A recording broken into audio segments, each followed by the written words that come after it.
विष्णु प्रभाकर साहब, welcome on board. आप live हैं अ, नमस्कार केशर भाई, बहुत बहुत धन्यवाद आपका। बहुत शुक्रिया जनाब। आपका कैसे हैं आप? जी बिल्कुल बेहतर है सर। जनाब इतने गंभीर विषय की मुझे उम्मीद तो नहीं थी, लेकिन बहरहाल टॉपिक आपने बड़ा बढ़िया रखा है और इत्तफाकन मैं इधर से गुजर रहा था जी जी, तो मेरी नज़र पड़ गई। बहुत अच्छी बात है आपने जनाब। आइए। जी आपने ये रखा कि आप अपने धर्म के बारे में 10 बेहतर चीज़ें बताएं। नहीं नहीं, मैं क्लियर कर दूं, मुझे किसी एथियस्ट से प्रॉब्लम नहीं है, किसी सनातनी से प्रॉब्लम नहीं है। हो भी नहीं सकता, सबका अपना अपना वो राइट है। टैगलाइन क्या है सर? वो टैगलाइन क्या है, चूंकि मुझे यहाँ दिख नहीं मैं रही है। मैं एक्सप्लेन कर देता हूं आपको। ये दूसरी सीरीज है। पहली सीरीज होती थी कन्विंस, सबसे पहले थी कन्विंस मी ऑन एथियज्म, और उसके बाद फिर बढ़ते बढ़ते बढ़ते ये अच्छा। उन इस्लामोफोब्स के लिए ये सीरीज होती है जो अपने एथीज्म की वजह से इस्लाम को गलत समझते हैं, या लिबरलिज्म की वजह से, या किसी भी और इज्म की वजह से। तो उनको हम इनवाइट करते हैं कि यहाँ पे हम आपके इज़म्स को डिस्कस करेंगे, क्योंकि हमारी टीम ने अपनी अपनी एरियाज डिवाइड किए हुए हैं। कल की हमारी जो स्ट्रीम है उसमें हम इस्लाम पे क्वेश्चंस लेते हैं। जो कल गुजर चुका है उसमें आर्या समाज पे बात हो रही थी। जो मेरा एरिया है वो ये है कि मैं दूसरे इज़म्स डिस्कस करता हूँ। तो आपका, आप, मुझे पता नहीं है कि आप एथियस्ट हैं, आप सनातनी हैं। आप अगर उसमें से किसी को ठीक समझते हुए इस्लाम को गलत समझते हैं तो मैं आपसे जानना चाहूंगा कि अपनी 10 अच्छी बातें बताइए। उस पर एक अच्छी हमारी डिस्कशन हो जाएगी, इतनी सी बात है। बहुत बेहतर। मैं बिल्कुल क्लियर कर दूं। जी मैं सनातन धर्म को मानने वाला हूं, हिंदुइज्म में जी, विश्वास रखता हूं। सही सही। ह्यूमन जी। और मैं ऐसा क्यों करता हूं, मैं इसके बारे में 10 पॉइंट में रखने की कोशिश कर रहा हूं जी जी और उम्मीद है आप मुझे बेहतर तरीके से सुनेंगे। जी, और जरूर। एक रिक्वेस्ट मैं करूं आपसे कि हमारी और आपकी जो भी बात होगी, 10 मिनट हो, 15 मिनट हो, 20 मिनट हो, जो भी समय आपके पास हो, कोई व्यक्तिगत टिप्पणी ना हो और कोई अमर्यादित भाषा का उपयोग ना हो, और हम अब प्लीज मुझे इन एग्रेसिव दोनों ना हो। बातों का मतलब ही नहीं पता, तो मैं कैसे इनसे इतफाक कर सकता हूँ? बहरहाल थोड़ा सा आसान कीजिए, कॉमन लैंग्वेज में बात करें जो मुझे समझ आ जाए। मेरी हिंदी इतनी अच्छी नहीं है, इतनी क्या, बिल्कुल भी अच्छी नहीं है। इंग्लिश आपकी बहुत अच्छी है। मैं ये नहीं चाहूंगा कि हम एक दूसरे के ऊपर आरोप प्रत्यारोप करें और एक दूसरे की रिस्पेक्ट इस न करें। एटलीस्ट हम लोग ह्यूमन हैं हाँ और एक हाँ दूसरे की रिस्पेक्ट करनी चाहिए। हाँ, नहीं नहीं, वो तो मेरी तो थीम ही यही है भाई। डिसएग्रीमेंट करें लेकिन रिस्पेक्ट से करें, बिल्कुल बिल्कुल, जी उसकी आप जी फिक्र ना करें। जी, बहुत बहुत शुक्रिया आपका। हम्म, सबसे पहली चीज जो मुझे अपने सनातन धर्म में ये अच्छी लगती है, या मैं यहाँ पे इस्लाम से इत्तेफाक नहीं रखता हूँ, हम्म, जो मेरा अपना अध्ययन है। अ, हमारे हमारे यहाँ जो हमारी जो धार्मिक पुस्तकें हैं उनमें सबसे प्रमुख वेद को माना जाता है, और वेद एक चीज की स्थापना करते हैं। वेदों में आता है कि मैं ईश्वर की संकल्पना क्या है। मैं इस पे बात करने लगा हूँ। मैं पहला पॉइंट जो ये रख रहा हूँ कि हमारे यहाँ ईश्वर की संकल्पना क्या है और इस्लाम में क्या चीज़ है, और दोनों में डिफरेंसेस क्या हैं, और मेरा अपना ओपिनियन क्या है, और मैं क्या आपसे हमारे बस वहाँ। रिक्वेस्ट ये करूंगा कि अगर आप थोड़ी सी जो जिसे कहते हैं ना आम फहम लैंग्वेज, जो सबको समझ आ जाए, अगर आप उसमें बात करें, अच्छा। क्योंकि इंडिया से मैं नहीं हूं तो मुझे थोड़ी दिक्कत होती है समझने में हिंदी। जो ठीक है। बड़ी, आप बड़ी खालिस हिंदी बोल रहे हैं तो इसलिए हाँ, जरा एक मैं म्यूचुअल ग्राउंड पे मैं आते कोई हैं। जी मैं बिल्कुल मैं क्लियर करता चलूंगा।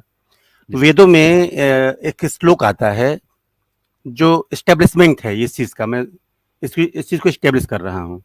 जी जी। एको हम द्वितीयो नास्ति ब्रह्मम सत्य जगत मिथ्या।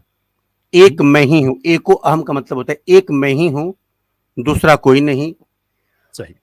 और आपका जो पहला कलमा कहता है ला इलाहा इल्लल्लाह, मतलब इस पूरे कायनात को बनाने वाला अल्लाह एक ही है। हम्म, और उसके आगे की जो लाइनें आती है कि मोहम्मद साहब उसके नबी है, पैगंबर हैं, और उनके माध्यम से ये बात जो है उम्मत तक आई है। तो हम्म, मैं जो पहला पहला हिस्सा है, मैं फर्स्ट हाफ की बात कर रहा हूँ कि अल्लाह एक है और इस पूरी कायनात को उसी ने बनाया है। सही। वेदों में इसे ब्रह्म कहते हैं कि ठीक। एको हम द्वितीय नास्ति। ब्रह्म एक है और दूसरा कोई नहीं है। कोई ऐसा नहीं जो उसकी बराबरी कर सके। और इस पूरी सृष्टि को, इस पूरी कायनात को, जो विजिबल है, जो नहीं दिखती है, जहां तक हमारा साइंस पहुंचा है, जहां तक नहीं पहुंचा है, बहुत सारी चीजें हम जानते हैं, बहुत सारी चीजों को नहीं जानते हैं, इन सबका मालिक वही है, इन सबको बनाने वाला वही है। ये एक बेसिक प्रिंसिपल जो इस्लाम में भी वो चीज़ मुझे मिलती है और वो हिंदुइज्म में भी मिलती है, सनातन में भी मिलती है। ये कि सबसे बड़ी विशेषता है। इसको मैं यूनिक स्पेशलिटी मानता हूँ और इसी पे सारी चीज़ें बेस है। ये बेसिक फाउंडेशन है। हिंदुइज्म का भी, और मैं यहाँ तक जो है इस्लाम को भी कोई दिक्कत नहीं है। पहली चीज तो ये है। सही। ये मेरा पहला जो आर्गुमेंट है। उसमें पहला आपको फिर मसला है, मुझे वो बताइए ना फिर। नहीं, यहाँ पे कोई मसला नहीं है। दूसरा पॉइंट मैं जो रखने लगा हूँ, जहाँ हमारा और आपका ये इत्तेफाक नहीं है, मतलब सिमिलरिटी नहीं है। ठीक है। कालांतर में वैदिक काल के बाद उत्तर वैदिक काल आता है, उत्तर वैदिक काल के बाद हमारे यहाँ महाकाव्यों का काल आता है, जिसमें रामायण और महाभारत जैसे महाकाव्य मिलते हैं। इसके बीच में उपनिषदों का काल आता है। और ये हिंदुइज्म के बारे में, सनातन के बारे में दावा है कि बहुत पुरानी ये सृष्टि है, और ऋग्वेद का भी काल लगभग 5000 साल तक का अभी जो लेटेस्ट इन्वेंशन है वहां तक हुआ है। तो ये हमारे बारे में ये दावा है कि हम सबसे प्राचीन संस्कृति हैं, और ऋग्वेद जो सबसे पुरानी मैन्युस्क्रिप्ट है जो अभी अवेलेबल है ऑन द ग्राउंड। दूसरी चीज मुझको ये हमारे यहाँ एक मूर्ति पूजा का कॉन्सेप्ट आता है, और इस्लाम का जब हम अध्ययन करते हैं डीपली, तो वहाँ पे सबसे बड़ा जो गुनाह है वो शिर्क है। और शिर्क इस मामले में जो मेरा अपने स्टेज है, आप इस पे मुझे क्लियर करेंगे क्योंकि आप बेहतर इसके बारे में जानकारी दे पाएंगे। इस्लाम ये कहता है कि खुदा की जात में हम किसी को पार्टिसिपेट नहीं करते हैं, क्योंकि आले जो स्टेब्लिश हो चुका है कि इस पूरे कायनात को बनाने वाला वो एक ही है। और अगर हम मूर्ति पूजा या बुत परस्ती की बात करते हैं तो गोया हम उसके शान में गुस्ताखी कर रहे हैं, क्योंकि बनाने वाला तो एक ही है। तो इतने सारे गॉड्स कैसे हो गए? ये इतने सारे गॉड्स कैसे हो गए? ठीक बात। और हिंदुइज्म में तो लगभग 33 कोटि देवता माने जाते हैं, मतलब टाइप्स ऑफ गॉड्स 33 होते हैं। इसको कई लोग इसको करोड़ से मानते हैं, ऐसा नहीं, 33 टाइप्स होते हैं। ठीक है। अब अगर इन डेप्थ जाएंगे, मैं थोड़ा सा यहाँ पे टाइम लेना चाहूंगा। ये बेसिक अभी तक मैं समझने की मैं कोशिश कर रहा हूं कि अभी कहाँ पे हमारा डिसएग्रीमेंट, किस जगह पे है हमारा आपका डिसएग्रीमेंट। मुझे उस नुक्ते पे लेके आइए जब इत्तेफाक है हमारा उस पे हम क्या डिसएग्री करें। एक क्रिएटर है, एक अल्लाह है, एक गॉड है जिसने सारी दुनिया को, ये श्योर आप में भी है, हमें भी है। Let's move on to the part where we disagree, और मुझे बताइए कि आपका कैसे बेहतर है। जो सेकेंड पार्ट है हमारा आपका, जो मेन हिंदू और मुसलमान के बीच जो मेन नफरत की जड़ है यहाँ पे है, आप बुत परस्ती को एक गाली समझते हैं, आप शिर्क को हराम समझते हैं। जबकि बेसिकली ये है कि आप शिर्क को जिन अर्थों में लेते हैं या जिस मामले में आप समझते हैं कि शिर्क है, वो ऐसा है ही नहीं, उसका कोई बेस ही नहीं है। ऐसा नहीं कि हिंदुइज्म को मानने वाला जो है वो खुदा की जात में कोई पार्टिसिपेट करता है, चाहे कोई गुस्ताखी करता है। अब हमारे यहाँ कालांतर में और अगर आप जाएंगे तो ब्रह्मा विष्णु महेश के 3 कॉन्सेप्ट मिलते हैं। एक इस सृष्टि को पालन करने वाला है, एक इस सृष्टि को उत्पन्न करने वाला है, और एक इस सृष्टि को समापन करने वाला, मतलब डिस्ट्रॉय करने वाला है। जब हमारे यहाँ कॉन्सेप्ट आता है कि जैसे आपके यहाँ एक कॉन्सेप्ट है, क़यामत के दिन जो है सभी लोग अपनी कब्रों से उठाए जाएंगे और उनके अच्छे और बुरे कर्मों का फैसला होगा, और उसके आधार पर जो है उनको जन्नत या दोजख दिया जाएगा। ये मतलब एक बेसिक कॉन्सेप्ट जो मैंने समझा है बतौर हिंदू इस्लाम का अध्ययन करते समय।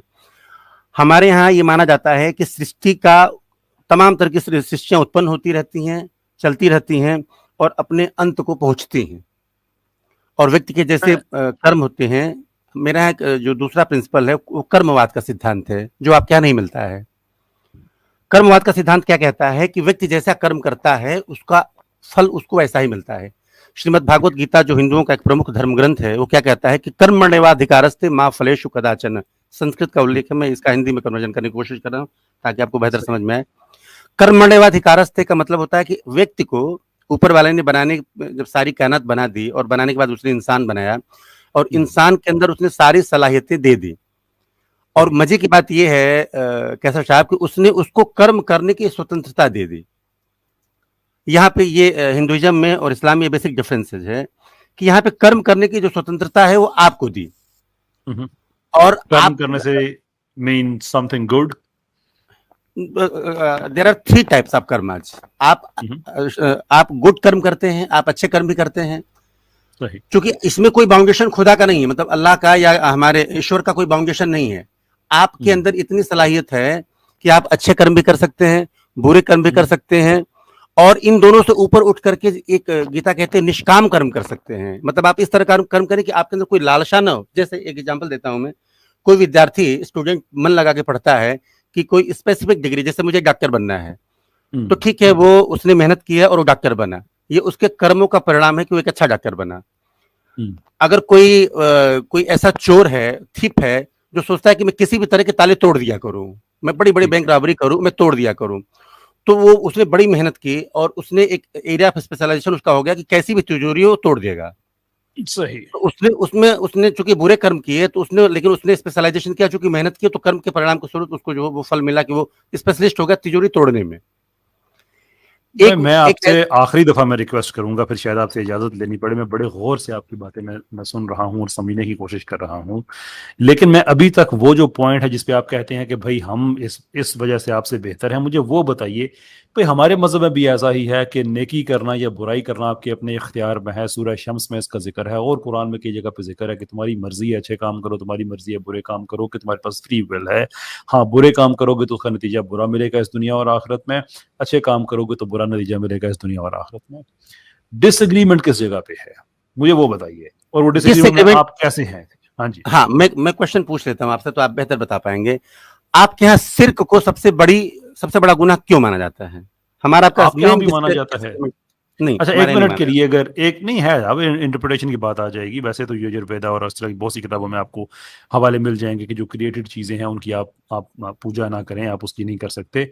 यजुर्वेद में ऐसे भी है कि उसकी कोई मिसाल नहीं है, कोई तस्वीर नहीं है, कोई इमेज नहीं है। तो जब आप किसी के एक इमेज बना के पूजा करेंगे तो आप उसके खिलाफ जा रहे हैं। लेकिन फिर ठीक है, वो बात इंटरप्रिटेशन में चली जाती है। मैं उसमें जाए बगैर मैं कहता हूँ कि अगर हम में ये डिफरेंस है तो इस डिफरेंस में आप बेहतर कैसे हो गए हमसे? बेसिकली डिफरेंस आपके सोचने का है, और मैं अगर स्क्रीन शेयर करना चाहूं तो देखिए, मैं वो तो डिफरेंस हो गया ना, कि मान लिया कि आप में शिर्क है, हम में शिर्क नहीं है, मान नहीं, लिया। सिर्फ उन अर्थों में नहीं है जिन अर्थों में आप समझ रहे हैं। वास्तव में ये केवल समझ का फेर है कि हमारे और आप में इस जिस बात को मर्जी में लेकर। भी समझ लें, एक डिफरेंस तो है कि आपके यहाँ मूर्ति मूर्ति पूजा है, हमारे यहाँ नहीं है। इसको ऐसे कह रहे तो जी ज्यादा बेहतर है। जी क्वेश्चन ये बिल्कुल। है कि मूर्ति पूजा करने से आप हमसे बेहतर कैसे हो गए, इस्लाम गलत क्या? क्वेश्चन मैं आपसे ये पूछ रहा हूँ, ये मुझे इस्लाम बताइए। इस्लाम इन अर्थों में गलत हो गया कि ये बेसिक फाउंडेशन है हिंदू और मुस्लिम में आपस में नफरत का, ये नफरतें फैलाता है। और इस्लाम का ये जो कॉन्सेप्ट है वो दो हिस्सों में बांट देता है, पूरी मानवता को दो दो हिस्सों में बांटता है। एक वो जो इस्लाम को मानने वाले हैं, और एक वो जो इस्लाम को नहीं मानते हैं। और ये इस्लाम का बिल्कुल क्लियर कट माइंडसेट है कि जो खुदा की जात पे ईमान लाता है उसके लिए तो जन्नत है, लेकिन सही। जो खुदा की जात पे ईमान नहीं लाता है, यानी ठीक वो है। जो कुफ्र करता है, जो शिर्क करता है, उसके लिए तो हाँ दोजख फिक्स्ड है ना। वो चाहे उसके पूरी हाँ। जिंदगी में चाहे जितने भी अच्छे अमाल क्यों ना हो, वो चाहे सही। हाँ।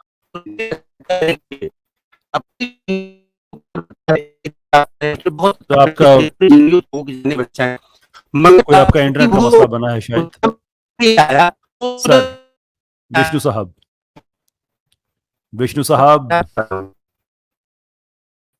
सर आपकी तरफ से इंटरनेट का प्रॉब्लम बना है, मैं मुझे सुन पा आपकी रहा हूँ आवाज आपको क्लियर नहीं आ रही है। सर, मैं आप आपको मेरी सुन पा आवाज रहा सुन हूँ। रहे हैं? आपको मेरी आवाज ठीक आ रही जी, मैं है? सुन रहा हूँ आपको। जी हाँ, आपकी आवाज मुझे ठीक आ रही है। अच्छा, आपकी आवाज ठीक आना बंद हो गई थी, लेकिन आपकी मैं जो आपको सुन पा मैं रहा हूँ बात सर। समझ पाया हूँ, शुक्रिया आपका। जो आपकी बात मुझे समझ में पाया हूँ वो ये है कि इस्लाम में चूंकि ये कहा जाता है कि मूर्ति पूजा हराम है, इस वजह से नफरत पड़ जाती है, ऐसा ही है? जी, हिंदुओं और नफरत मुस्लिमों के कैसे? बीच में नफरत की ये आप तो सबसे मूर्ति बड़ी पूजा दीवार है। को, ये मैं आप मूर्ति पूजा, नहीं नहीं, आप मूर्ति पूजा करते हैं, मुझे तो आपसे नफरत नहीं है, ना ही मेरा रिलीजन सिखाता है कि आपसे नफरत की जाए। ये किसने आपसे कह दिया है? सर, मैंने कई कई डिबेट में मैंने पार्टिसिपेट किया, कई चीज़ों को मैंने पढ़ा, और इंटरनेट पे तमाम तरह की इस तरह की चीज़ें आ रही हैं। एक्स मुस्लिम के कई चैनलों पे मुझे ये चीज़ें देखने को मिलती हैं हम्म। कि भाई ये जो जो शिर्क करेगा मैं, वो तो जहन्नम में जाएगा, हाँ, वो जहन्नम में जाएगा, इसका मतलब वो ये तो तो नहीं है गुनाहगार कि, हुआ। हाँ वो तो गुनाहगार हुआ, वो जहन्नम में जाएगा। इसलिए इसका मतलब ये तो नहीं कि मैं आपसे नफरत करना शुरू कर तो दूंगा। मेरा रिलीजन तो ये सिखाता है कि आप किसी के फॉल्स गॉड को भी फॉल्स ना कहें, कि वो आपके वाले को भी बुरा कहेगा। मुझे तो ये सिखाता है कि लकुम दीनुकुम वलिय दीन, आपका अपना रिलीजन है, मेरा अपना रिलीजन है। मेरा मेरा इससे आपसे क्या नफरत हो सकती है? Do I think you are wrong? नहीं यस, सर, ये तो absolutely I think you are wrong, but that is not to say I I hate you. मुझे आपसे नफरत नहीं है। रही बात दोजख में डालने की, तो दोजख में आपको मैंने नहीं डालना है, किसी इंसान को मैंने नहीं डालना है। दोजख में डालने का इख्तियार उसको है जिसने दोजख बनाई है। आपके पास है ऑप्शन दो, पहला ये कि आप मान लें कि उसने दोजख बनाई है, और फिर आप सोच लें कि क्या वाकई आपको चाहिए कि आप उसे चैलेंज करें। और दूसरा ऑप्शन है कि आप उसको माने ही ना। अगर आप उसको माने नहीं तो आप उसकी दोजख को भी नहीं मानेंगे। जब दोजख को भी नहीं मानेंगे तो फिर आपको डर किस चीज का है? मुझे तो आपकी सर नर्क का देखिए, कोई प्रॉब्लम नहीं है। नहीं नहीं नहीं, देखिए ये अब मेरी आवाज साफ साफ आ रही है, आवाज मतलब ठीक आ रही है हाँ मेरे को। बिल्कुल बिल्कुल ठीक आ रही है, बिल्कुल। सर देखिए, यहाँ ये बिल्कुल आपने ठीक फरमाया कि आपको इससे कोई दिक्कत होनी नहीं चाहिए, क्योंकि आप एक बिलीफ सिस्टम को मान रहे हैं और एक हम्म, बिलीफ सिस्टम को मैं मान रहा हूँ। आपने कहा कि इस पूरे कायनात को बनाने वाला अल्लाह है, खुदा है, और हम उसके ऊपर ईमान सही। लाते हैं। ठीक है, मुझे इससे कोई प्रॉब्लम नहीं है। मैंने कहा कि ब्रह्म एक है और उसी ने पूरी कायनात को बनाया है। मैं अच्छा कर्म करूंगा तो मुझे अच्छा फल मिलेगा, बुरा करूंगा तो बुरा मिलेगा। यहाँ पे हमारे आपके ठीक बीच में है, कोई प्रॉब्लम नहीं है। आप अपनी प्रैक्टिस करें, मैं अपनी प्रैक्टिस करूँ, बिल्कुल ठीक है, कोई मसला नहीं है। यहाँ पे, यहाँ ठीक पे है, हिंदुइज्म को भी इस्लाम से कोई मसला नहीं है। अब मैं ठीक है। तीसरी और अच्छी बात बताने लगा हूँ, मैं बात को आगे अभी बढ़ाना चाह तीसरी रहा हूँ। अभी आपको सर मुझे 10, एक वो चीज बता दे जिसमें आपका मुझे लगे कि वाकई ही आप कोई ऐसी बात कर रहे हैं कि जिसे सुन के मैं कहूं कि हाँ भाई, यहाँ पे आप हमसे बेहतर निकल आए हैं। एक डिफरेंस नजर आया है, और वो डिफरेंस में भी आप बेहतर नजर नहीं आए। इनफैक्ट आपके अपने रिलीजन में ही चीजें लिखी हैं कि मूर्ति पूजा नहीं करनी है, उसका कोई इमेज नहीं है। तो वो वेदा वर्सेस वेदा है, वेदा वर्सेस कुरान नहीं है। उसमें भी आप कहते हैं कि आप अच्छे निकल आए हैं और बता नहीं रहे हैं कैसे अच्छे निकल आए हैं। तो मुझे ये थोड़ी सी दिक्कत हो रही है, इस पे मुझे सर बताइए आपने कि अपने ये। धर्म के सर आपने अपने धर्म के 10 अच्छी बातें बताने के लिए कही हैं, जिसमें मैंने 2 बातें आपको क्लियर कर दी कि हम मूर्ति पूजा में भी यकीन रखते हैं और हम खुदा की जात में भी यकीन रखते हैं, और हम ये मानते हैं आपने कि पूरे हाँ, कायनात तो को अब तो ये मुझे मैंने 2 मूर्ति बातें रखी। तो मेरे भाई मुझे मूर्ति पूजा की कोई अच्छी बात भी बताइए ना, कि वो इस्लाम से कैसे बेहतर है। मुझे वो भी तो आप सर बता दीजिए। वो कंसंट्रेट करता है। देखिए, मूर्ति पूजा क्या एक फॉर्म है कि हम अपने आप को कंसंट्रेट करते हैं। लेकिन अगर आप गौर करेंगे तो राम को मानने वाले कृष्ण से मानने वालों से नफरत नहीं करते हैं, या कृष्ण के मानने वाले दुर्गा की पूजा करने वालों से नफरत नहीं करते हैं। यहाँ तक कि मल्टीपल गॉड्स मानने वाले कोई किसी के का विरोध नहीं है। मतलब मैन टू मैन डिफरेंस हो सकते हैं, ये अकीदे का उनका क्वेश्चन है, सही। उनका पर्सनल मैटर है। इसकी वजह से कोई किसी से नफरत नहीं करता है। और इस्लाम हमें नफरत सिखाता है। जो खुदा को मानने वाले हैं वो तो ठीक है, जो नहीं मानने वाले हैं वो तो सीधे काफिरों का वर्ड आता है, उनके लिए बुत परस्तिश करने वालों का वर्ड आता है, और तमाम तरह की चीजें आती हैं जो एक दूसरे के मन में मैल रख के चलते हैं। ठीक और है। यहाँ पे तो ह्यूमनिटी में डिसऑर्डर्स आते हैं, तो यहाँ पे बेसिक ठीक ठीक, डिफरेंसेस है सर। मैं आपकी बात समझ गया। और ये मुझे पसंद नहीं आपका जो आता है। मैं आपकी बात समझ गया बिल्कुल। आपका जो क्वेश्चन है, मैं आपकी बात को जो है ना, मैं उसको गलत मतलब नहीं निकालना चाहता, तो मैं चाहता हूं कि मैं आपसे कंफर्म कर लूं। आप ये कह रहे हैं कि इस्लाम को जो ना माने, इस्लाम उसके लिए नफरत सिखाता है, और जो हिंदुइज्म को ना माने, हिंदुइज्म उससे नफरत नहीं सिखाता, इसलिए इस्लाम गलत है और हिंदुइज्म ठीक है। ऐसा ही है? मैं मैं ये नहीं कह सकता हूँ कि इस्लाम गलत है। मैं यहाँ पे ये आक्षेप, ये बहुत बड़ी बात हो जाएगी, और मेरा ये ऐसा कोई मतलब नहीं है कि मैं किसी को क्रिटिसाइज करूँ। ये हो सकता है कि इस्लाम के मानने वाले इस्लाम को गलत तरीके से समझ रहे हो, अगर वो आदमी आदमी में फर्क करना जान रहे हो। भाई मैं जब किसी या मुसलमान ये से हो बात सकता है कि करूंगा तो उनको, मैं उससे करूंगा ना। मैं नहीं, मैं ये हो बात कर सकता है रहा कि हूँ। ये हो सकता है कि लोगों की कम इल्मी हो। हो सकती ये है। भी हो सकता है लेकिन मैं भी जी, उस पर क्योंकि आपसे मैं वो बात तो नहीं कर रहा। मैं आपसे ये बात कर रहा हूं कि आपकी पोजीशन यही है कि जो हाँ इस्लाम को नहीं मानता, इस्लाम उसको उसको पसंद नहीं करता, उसके लिए नफरत रखता है, और जो हिंदुइज्म को नहीं मानता, हिंदुइज्म में उसके लिए नफरत नहीं है, कि जी, इस्लाम को जो नहीं मानता वो दोजख में जाएगा ना। हाँ जी, बिल्कुल बिल्कुल, जो नहीं मानता उसके लिए दो दो जग पक्की है सर। और जो हिंदुइज्म को नहीं मानता, ये आपका क्राइटेरियन है, राइट? नहीं, मेरा क्राइटेरियन है, जैसा मैंने लोगों से समझा है, जो लोगों की इस्लाम के बारे में प्रोजेक्शंस हैं, या हो सकता है वो गलत मुझे बता रहे हो या मैंने गलत समझा हो, ये लेट यू ठीक है। Correct please. अगर ऐसा है तो आप मुझे करेक्ट करें अगर मैं गलत समझ रहा हूँ तो। मैं तो आपसे जानना चाह रहा हूँ ना, आपका एक स्टैंडर्ड आपने बनाया है। जी आपने एक स्टैंडर्ड बनाया है कि जो इस्लाम को नहीं मानता वो दोजख में जाएगा, हाँ इसलिए इस्लाम गलत है, क्योंकि हिंदुइज्म में ऐसा कुछ नहीं है। ऐसी ही जी बात है ना? जी बिल्कुल। अच्छा जी, अब मैं आपके सामने कुछ चीजें रखना चाहता हूँ। जी, बड़े शौक से। ब्रह्मा पुराण चैप्टर 106 वर्स 135, जिसमें कि वो जो क्रिटिसाइज करते हैं या कंडेम करते हैं सिमित्रीज को और वेदास को, वो हेल में फेंके जाएंगे। ठीक है, आगे थोड़ा सा मुश्किल हिंदी वर्ड है, मैं अगर गलत कहूं तो उसके लिए मैं माफी चाहूंगा। आप कि आप इनटू स्क्रीन अ पे लाए, हेल मैं पढ़ दूंगा। नेम्ड, नहीं वो इंग्लिश में लिखा है, मैं वो इंग्लिश में मैं उसको मैं पढ़ देता हूँ। आर्था तिश आर्था आट्रा तिश्ता, अगर मैं उसको ठीक में पढ़ रहा हूं तो, जहां पे उनको पेशाब भी मिलेगा, फीसिस गंदगी वो मिलेगी, क्योंकि वो क्रिटिसाइज कर रहे हैं, कंडेम कर रहे हैं वेदास को। उसके बाद है विशु पुराणा बुक 3 चैप्टर 17, जो कह रहा है कि जो भी रास्ते से भटकेगा, यानी कि हिंदुइज्म के रास्ते से भटकेगा, they may be put to death, मार दो उनको। यानी कि रास्ते से भटक गया, मार दो। ये नहीं है कि उसको दोज़ख वगैरह नहीं, वो तो आगे जाएगा, वो तो बता दिया जहन्नम में जाएगा, नर्क में जाएगा, स्पेशल नर्क में जाएगा, दुनिया में कि उसको मार दो। फिर उसके बाद आगे ब्लास्फेमी है, अगर उसकी हम बात कर लेते हैं तो ये भी आपके अपना अपना मैं देख रहा हूँ श्रीमद् भागवतम से कि उसका इंग्लिश मैं जो टेक्स्ट 32 है उसका मैं इंग्लिश ट्रांसलेशन कर रहा हूँ कि he is so shameless that he even dared insult the supreme personality of Godhead, Lord Vishnu, कि वो इतना शर्म, उसको एक बेशरम इंसान है वो सारा है कि वो उसने जुर्रत की, सोचा भी इस बारे में। अच्छा, वो किस, और वो उसके बाद में उसको सजा क्या है कि वो इम्पायस है, उसके बारे में कहा जा रहा है, पारसा नहीं है वो, ठीक। और साथ उसके ये है कि वो कोई ऐसा डिजर्व नहीं करता कि उसको कोई बादशाहत दी जाए या उसको कोई रिस्पेक्ट दी जाए। Okay, the great sagas, thus manifesting their convert anger, immediately decided to kill the king. King Vana was already as good as dead due to blasphemy against. तो ये आपकी एक कहानी पीछे है किंग वैना की कि उसने ब्लास्फेमी की तो उसको मार देना और उसको डिजर्व नहीं करता वो सारा। ये तो सारे स्टैंडर्ड आपने इस्लाम के लिए बनाए हुए हैं, लेकिन ये तो सारी आपकी किताबों में लिखा हुआ है। तो अगर इससे आप कहते हैं कि इस्लाम गलत है तो आपका हिंदुइज्म तो बहुत पहले से गलत हो गया है। नहीं, ये आपने जो कोट किया, अगर आप उसका ओरिजिनल वर्जन मुझे दें, मैं ओरिजिनल टेक्स्ट अगर आप मुझे दें तो मैं उसको देखना चाहूंगा कहाँ से आप कोट कर रहे हैं। मैं आपको है जी, अगर आप दे सकें तो बेहतर होगा। मैं अगर आप मेरी स्क्रीन जो है शेयर कर सकें आप। ये मेरी स्क्रीन आपको नजर आ रही है? जी, अभी तो नहीं आ रही है, अभी गोल गोल घूम रहा है सर। हाँ बताएं। हाँ जी, ये आप इसके हवाले पीछे से देख लीजिए जो मैंने दिए हैं, ये ना कहिएगा मैंने कुछ गलत। ये जो ब्रह्मा पुराणा का मैंने दिया है ये भी आप देख लीजिए। ये है वो पर्टिकुलर वर्ड जो मुझे जो प्रोनाउंस कर रहे हैं, मुझे थोड़ी दिक्कत हो रही थी कि मेरी हिंदी जो है वो इतनी शानदार नहीं है, ठीक। ये हवाला भी नोट कर लीजिए। उसके साथ साथ ये विष्णु पुराण का हवाला भी नोट कर लीजिए कि जिसमें लिखा हुआ है कि उसको तो मार ही दो सिरे से। ये आपके किंग की कहानी जो है, किंग वैना की, ये भी आप नोट कर लीजिए। ये लाइव है, यूट्यूब पे रहेगा, इसके बाद भी आप रिवर्स करके उसको देख सकते हैं further.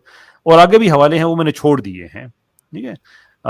If anyone hears is irresponsible person blaspheme the master and controller of religion, one should block his ears and go away if unable to punish him। कि पहली तो यह है कि उसको पनिश करो कि जो ब्लास्फेमी कर रहा है, अगर वो नहीं कर सकता तो अपने कान बंद कर लो। But if one is able to kill, then one should by force cut out the blasphemer's tongue and kill the offender। I'm not entirely sure sir कि आप क्यों बगैर तैयारी के आ गए हैं, या क्या आपको इसमें गलतफहमी हुई कि इस्लाम के बारे में आपने एक्स मुस्लिम से जाके सुन लिया। बेहतर नहीं था कि मंदिर में जाके अपने बारे में थोड़ा सा सुन लेते? सर आप मेरी स्क्रीन शेयर करें, मैं कुछ चीज आपको दिखाना नहीं चाह सर, रहा उसमें हूं। मैं माफी चाहूंगा, ये हमारी पॉलिसी नहीं है। अब स्क्रीन हम कॉलर्स की शेयर नहीं करते, इसलिए कि इससे पहले बहुत गलत चीजें हमारी स्क्रीन पे दिखाई जा चुकी हैं, तो उसके लिए नहीं, मैं माफी चाहूंगा। सर मैं केवल रेफरेंसेस दूंगा और जेन्युइन रेफरेंसेस आप ये दूंगा। कर सकते, आप नहीं, जो मैंने रेफरेंसेस दिए हैं आप इसका जवाब दे दीजिए ना। आप ये कर सकते हैं कि सर मैं आपको अलाउ कर मैं रहा हूँ, मेरी सुनिए, पब्लिकली मैं अनाउंस कर रहा हूँ, मैं आपको अलाउ करता हूँ कि आप इस ये जो हमारी कन्वर्सेशन हुई है इसका ये हिस्सा काट के आप यूट्यूब पे लगाइए। मेरी तरफ से कोई स्ट्राइक नहीं आएगा, कोई किसी किस्म नहीं का नहीं सर, कोई आप क्लेम रेफरेंस नहीं तो आएगा। लेना। आप मेरी बात सुनिए ना, अच्छा उसमें आप जो रेफरेंस देना चाह रहे हैं अपनी तरफ से ऐड कर दीजिएगा कि ये बात कही थी कैसर ने और ये है मेरा उस पर जवाब। मैं आपको प्रॉमिस करता हूँ कि मेरी तरफ से कोई क्लेम नहीं आएगा आपको, अच्छा ठीक है, मैं लेकिन पढ़ मैं रहा आपकी हूँ। स्क्रीन आप शेयर नहीं कर सकता। कोई बात नहीं, मैं पढ़ रहा हूँ उस चीज को। मैं चाह रहा था कि रेफरेंस मैं दूं आपको, लेकिन अदरवाइज कोई बात नहीं, मैं आपको पढ़ के बोल रहा हूँ। हमारे यहाँ एक रचना है मनुस्मृति। मनुस्मृति के बारे में लोग तमाम तरह की टिप्पणियां किया करते हैं, लेकिन मनुस्मृति जो है धर्म का 10 लक्षण गिनाती है। अच्छा, रिलीजन के जो 10 पार्ट्स हैं वो गिनाती है। वो उसमें किस श्लोक आता है, मनुस्मृति का चैप्टर 6 का 92 श्लोक कहता है कि धृति है क्षमा, दमो अस्तेयम, शौचम इंद्र निग्रहम, धीर विद्या, सत्यमो क्रोधम, दशकम धर्म लक्षणम। मैं साधारण हिंदी में इसका अनुवाद करूं, धृति यानी धैर्य, पेशेंस, क्षमा, अपना अपकार करने वाले का भी उपकार करना, दम हमेशा संयम से धर्म में लगे रहना, अस्त्य चोरी न करना, शौच भीतर और बाहर की पवित्रता, इंद्रिय निग्रह अर्थात अपनी इंद्रियों के ऊपर जो है हमेशा नियंत्रण रखना और उनको धर्मानुकूल आचरण में लगाना, धी यानी सत्कर्मों से बुद्धि को बढ़ाना, और विद्या यथार्थ ज्ञान में लगे रहना, सत्यम हमेशा सत्य का आचरण करना, और अक्रोध क्रोध छोड़ करके शांत रहना। ये धर्म के 10 लक्षण हैं। भाई बड़ी अच्छी या बात केवल आपने की, लेकिन बड़ी बड़ी और अच्छी बता बातें रहा हैं। सर नहीं, मुझे 2 मेरी मिनट का सुनिए, टाइम और। सर मैं अब आपसे इजाजत लूंगा ना, आपसे बहुत ज्यादा देर हो गई है बात करते हुए। मैं आपकी सारी बात मैंने सुनी, बड़ी अच्छी बात आपने कही, लेकिन देखें ये कॉन्ट्रडिक्ट कर रही है आपके अपने स्क्रिप्चर से। इसलिए मैं आपसे कहता हूं कि this is not Veda against Quran, this is नहीं, हिंदुइज्म वर्सेस हिंदुइज्म। नहीं तो मैंने किस आपको अभी तो हवाले भी मैंने मेरी अब मेरी सुन लीजिए, मैंने आपको हवाले दिखा दिए, बात को कंक्लूड करते हैं। अब मैं आपसे मजीद बात नहीं कर सकता। आई होप यू अंडरस्टैंड कि पीछे और लोग वेट कर रहे हैं, उनसे जी, बात बिल्कुल, करना भी बिल्कुल जरूरी सर। है। जी। हमारी जो बात, जो समरी है सारी की, वो ये है कि आप मुझे 10 चीजें ऐसी दिखाना चाहते थे हिंदुइज्म की जो बेहतर है इस्लाम से। 2 आपने दिखाई, उसमें कुछ बेहतर नहीं है। आपने कहा जी हम और उसमें एक हैं, कि उसमें क्या एक खुदा है और वो सारी बातें। उसके बाद फिर आपने कहा कि डिफरेंस ये है कि हम मूर्ति पूजा वाले जो है वो आपसे बेहतर है। मैंने आपसे पूछा कैसे, वो आप नहीं बता सके कि मूर्ति पूजा से कैसे इंसान बेहतर हो जाता है। फिर आपने एक दिखाया कि इस्लाम में प्रॉब्लम ये है कि इसमें जो नहीं मानता उसको सजा दी जाती है। मैंने आपके अपने से स्क्रिप्चर से दिखा दिया विद रेफरेंसेस, विद वर्डिंग, कि जनाब ये आप में है, ये हम पता नहीं क्यों आप हम पे इल्जाम लगा रहे हैं। और उसके बाद आपने उसका दिफा नहीं किया, बल्कि आपने कहा आप कुछ और दिखाना चाहते हैं। यह है हमारी समरी आज की बात की। इस पे मैं चाहूंगा इजाजत। जो हवाले मैंने आपको दिखा दिए हैं, नेक्स्ट टाइम अगर आप आए, इन पे आप बात करना चाहें, आपसे बात करके मुझे बहुत खुशी होगी। ठीक है सर। कैशर भाई बहुत बहुत धन्यवाद आपका। आपके साथ बातचीत करके मुझे बहुत थैंक यू जी। अच्छा लगा, और एटलीस्ट आप एक ऐसा शख्स मिले जो तसल्ली से बात करते हो।